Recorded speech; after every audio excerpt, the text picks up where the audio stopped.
గృహస్థరూప దత్తుడి రూపంలో ఉన్న గురు దత్తాత్రేయుణ్ణి అనఘస్వామి అంటారు.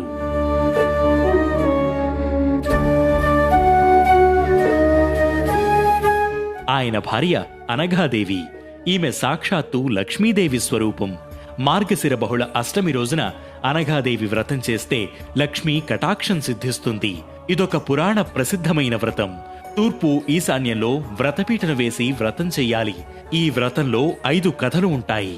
ప్రతి కథ పూర్తయ్యాక అనఘాదేవికి హారతినిచ్చి కొబ్బరికాయ కొట్టి నైవేద్యంగా సమర్పించాలి.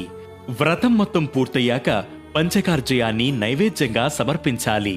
వ్రతం ఆచరించిన ఇంట్లో ఏ ఆహారం తింటే ఆ ఆహారాన్ని మహా నైవేద్యంగా సమర్పించాలి.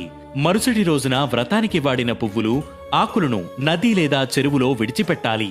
ఈ వ్రతాన్ని ఆచరించిన వారికి పాపాలు తొలగి లక్ష్మీదేవి అనుగ్రహం కలుగుతుంది. పనస చెట్టులో దత్తాత్రేయుడు తన పుత్రుడైన అష్టసిద్ధులతో కలిసి ఉంటారు. ఈ వ్రతాన్ని పనస చెట్టు కింద చేస్తే మరింత పుణ్యం కలుగుతుందని భక్తుల నమ్మకం.